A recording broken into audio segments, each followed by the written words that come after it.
introduce John Hope Bryant.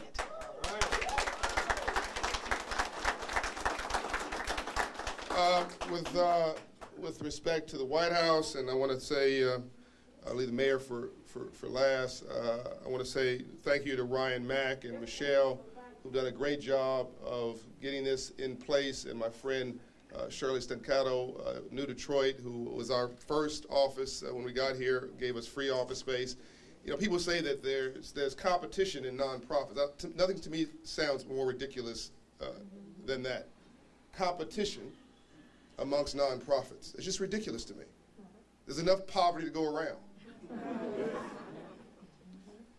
The mayor said that he thought that it was unkind to put him in front of President Bill Clinton. That maybe people would forgot him. That's just simply not true. I'm still getting calls from billionaires. I mean, people, the billionaire who came from Brazil. There was 2 billionaires who were on stage with him, one from Washington, one from New York, who not only was impressed with the mayor, but wanted his slide presentation on Detroit. They had not understood what was really going on in Detroit. The national media catches a piece of it, but they don't tell the whole story of the magic that's really happening here. And people are blown away when I go to your website where you're auctioning homes. I'm sitting in meetings with very connected people in Atlanta, and they just are stunned that you can buy a home in Detroit for $1,000, $2,000, $5,000 in an American city. This won't last for long. You mark my words, this will not last for long, and if you wait 10 years to make a move, you will be sorely disappointed. One last thing the mayor said that that we forgot him. Not only we didn't forget him in Atlanta, I remember the mayor when I was 9 years old. Compton, California. A guy who looked just like the mayor came in my classroom. He happened to be Caucasian. He had a blue suit like the mayor. He had on a white shirt, a red tie. He was a banker, like this other gentleman over here. I want to commend him for bringing his building downtown. Anyway, this was Compton, California. I was 9 years old. It was a course in financial literacy, home economics class. Some of you guys remember that, when they used to offer that. And I'm sitting there, sort of disinterested, and the guy started talking, and by the second session, he had my attention, and I asked him, I said, "Sir, what do you do for a living? And how'd you get rich legally?" And I was very serious. You see, nobody in my neighborhood wore suits. Nobody in my neighborhood had business cards. Nobody in my neighborhood was on a salary or was an entrepreneur. I was serious. You're not running from anybody? You seem well-dressed and well-poised. How did you do this? He said, "I'm a banker, and I finance entrepreneurs." I said, "Sir, I don't know what an entrepreneur is, but I'm going to be one." I was 9 years old. The next year, I borrowed $40 from my mother, opened the neighborhood candy house in South Central LA, in Compton, California, and put the liquor store out of the candy business. I made $300 a week when I was 10 years old. And I'm an entrepreneur today because of that experience when I was 9 and 10 years old, respectively. And I started dreaming, and this never stopped. So what does that have to do with this? Everything. I was talking on the way here with a guy named Jim Simmons, and he African-American, and he said that his mother and father bought a home, Mr. Mayor, and they refinanced that home 7 times over the last 30 years. And they put their kids through college. And they started a small business.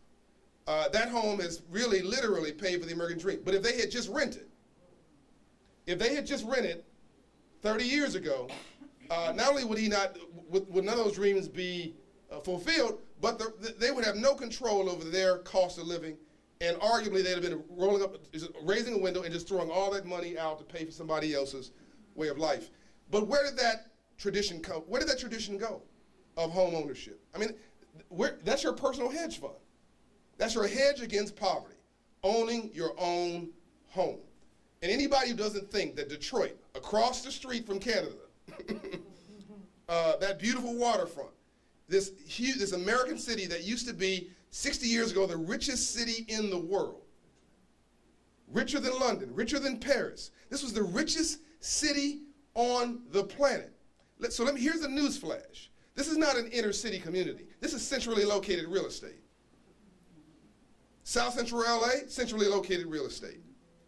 15 minutes from the beach, 10 minutes from downtown, 15 minutes from the ports. Think about this is centrally, people are moving back in quietly into downtown Detroit. The guy from Quicken's not doing all this just because he loves Detroit. It's a very solid, I mean, God bless him. It's a very solid business investment. They aren't growing any more land. Am I talking to myself? Here's my message, and I'm going to cut to the chase here why I think this is so important, because this is not just about some lesson in financial literacy. You want to put a kid to sleep, give him a financial literacy course. I'm not here talking about that. That's important. I'm not here talking about that.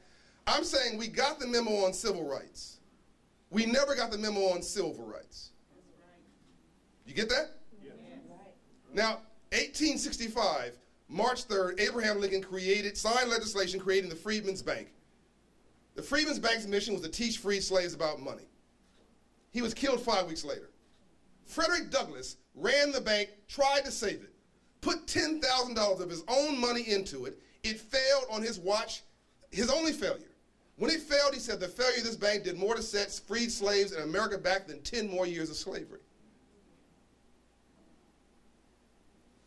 You pop your fingers, and you fast forward 100 years to Dr. King in 1968 in Memphis, Tennessee. And that wasn't about black people, by the way. What did Dr. King say? There's more poor whites in America than poor anybody else. And whether you're white, black, red, brown, or yellow, you want to see some more green. Today, if you deal with class, you get race for free. We keep having this silly conversation about race, arguing with each other about race, and folks are robbing you in plain sight from your own opportunity.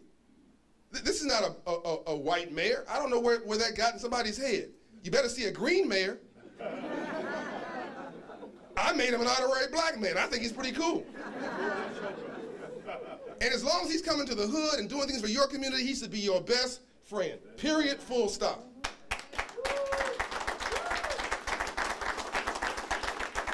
So Dr. King and my mentor, Ambassador Young, I talked to him last night. He sends his regards. Dr. King was killed on that balcony talking about poverty and never got to Washington. So here's my memo, ladies and gentlemen. It's not like you got the memo on free enterprise and capitalism and you screwed it up. You never got the memo. And there's a memo on capitalism and free enterprise and ownership and opportunity and banking. And my mission is to deliver that memo. Now let me get very practical, talk about what's going on right here. Neighborhoods I'm concerned about, whether they're black and brown urban, or white rural, or outside of a military base, where there's all races, here's what you see. A check casher next to a payday loan lender, next to a rent-to-own store, next to a title lender, next to a liquor store. Now, newsflash, that is not racism. That's target marketing. They are targeting, listen now, a 500 credit score customer. It's negative behavioral economics.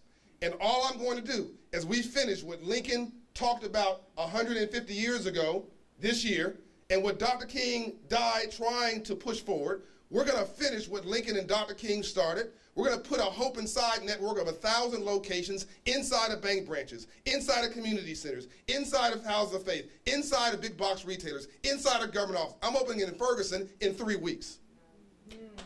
1,000 locations. And here's what they will do. Every office is HUD-approved mortgage counselor. Every office does mortgage mitigation, restructuring mortgages. Every office is an SBA office for entrepreneurship training.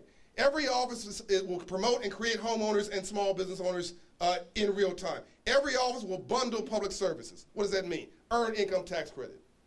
If you know anybody who makes $50,000 a year or less in your city, and they come to you and saying that I need some money, you tell them, you ask them, have you ever heard of EITC? If they say, what's that? They're qualified.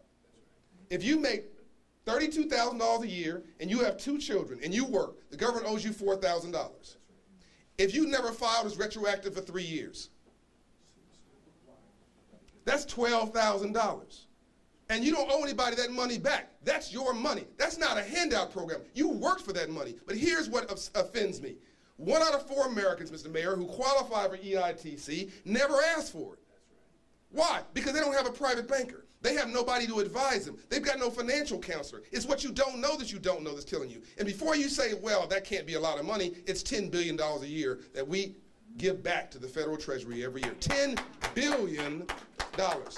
So yeah, we should be protesting when somebody does something bad to someone and it's a police. We should be protesting that. But where's the marches for EITC? That's $10 billion. What would $1 billion do in Detroit? What would $500 million in your pocket? You can go buy some of these houses and what we can start there. The last thing we're going to do, I know I'm boring you. The last thing we're going to do is every problem I have has to have a beginning, a middle, and an end. We're going to raise credit scores to 700. Now, nothing changes your life more than God or love than moving your credit score 120 points. Now, the areas I just talked about, again, whether you're white, rural, or black and brown, urban, or outside of a military base, meaning all of America, you're all in this mess together. If you make $50,000, $60,000 a year in Detroit, you are living from paycheck to paycheck. Yes? It's a teetering class, too much month at the end of your money. So what we're going to do is move your credit score and rob the check cashers and payday loan lenders of their customers. It's real simple. And when you do that, renters become homeowners. When you do that, small business dreamers become small business owners. All a drug dealer is, it's immoral, it's unethical. There's a special place in hell reserved for somebody selling death to their own community. But what a drug dealer is not is dumb. They understand import, export, finance, marketing, wholesale, retail, customer service, security, territory, logistics. You're not talking about a dumb person. You're talking about a misdirected person. That's basically a frustrated entrepreneur.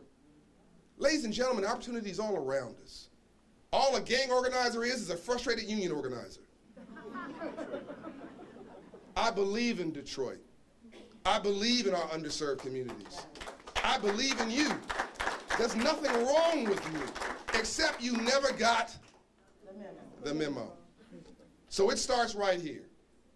It starts right after this press conference. We're going to get to work. We're going to start helping people help themselves. Now, before you start saying, well, I'm dreaming, I am a dreamer, by the way. I'm a dreamer with a shovel in my hands. But before you start saying I'm dreaming, we've been moving credit scores 80 points in 10 months.